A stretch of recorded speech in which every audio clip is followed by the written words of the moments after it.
Hello everyone, welcome to mobile bus. আজকে আমি কথা বলবো মোটরোলার নতুন একটি স্মার্টফোন মোটরোলা মোটো G53 এই স্মার্টফোনটি নিয়ে। ডট নচ ডিসপ্লে সহ আসা স্ন্যাপড্রাগন নতুন একটি প্রসেসর স্ন্যাপড্রাগন 480 এর চিপসেট সহ বেশ মোটামুটি কিছু অফার করছে মিড বাজেটে এই স্মার্টফোনটি।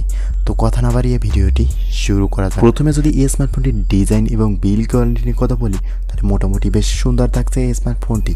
ডট নচ ডিসপ্লে, ডুয়াল টোনের ক্যামেরা এবং সাইড মাউন্টেড ফিঙ্গারপ্রিন্ট সহ আসা এই স্মার্টফোনটি দেখতে বেশ সুন্দরই থাকছে। এই স্মার্টফোনটি ওয়েট থাকছে 183 গ্রাম এবং থিকনেস 8.2 মিলিমিটার। ফোনটি পাওয়া যাবে 4টি কালারে, link blue, architect silver, pearl pink, এই 3টি কালারে। ফোনটিতে থাকছে ওয়াটার রেজিস্ট্যান্সের সুবিধা। এরপর যদি এই স্মার্টফোনটির ডিসপ্লে নিয়ে কথা বলি তাহলে ফোনটিতে ইউজ করা হয়েছে 6.5 ইঞ্চির একটি IPS LCD 120 রিফ্রেশ ডিসপ্লে। থাকছে 720x1600 পিক্সেলের ডিসপ্লে। থাকছে 270 ppi density. Overall display budget অনুযায়ী ঠিকঠাকই থাকছে। IPS এর পরিবর্তে অ্যামোলেডটা প্রয়োজন ছিল।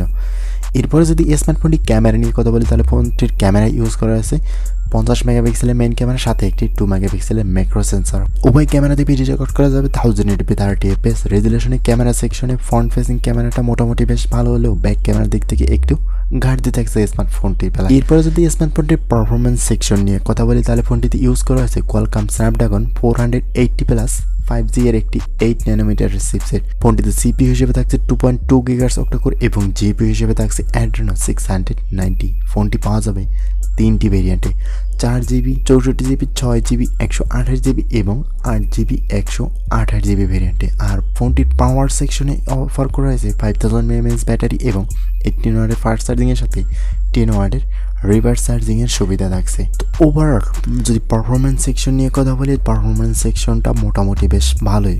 5G চিপসেট হওয়াতে 30,000 টাকার আশেপাশে স্মার্টফোন হওয়ায় পারফরমেন্স সেকশন যথেষ্ট সন্তুষ্ট করার মতন।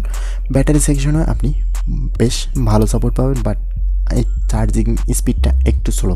18 ওয়াটের চার্জিংয়ের বিপরীতে এখানে 33 ওয়াট বা 40 ওয়াট দিলে বেটার হতো। ফোনটির কানেক্টিভিটি সিস্টেমে থাকছে লাউড স্পিকারের সাথে 3.5 millimetre headphone Jack, side mounted fingerprint, Bluetooth 5.1, USB Type-C port এবং ডুয়াল ব্যান্ড ওয়াইফাইয়ের সাথে NFC।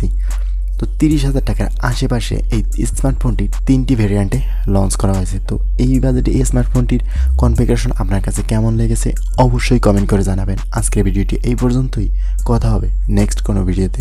ততক্ষণ পর্যন্ত ভালো থাকবেন, সুস্থ থাকবেন। আল্লাহ হাফেজ।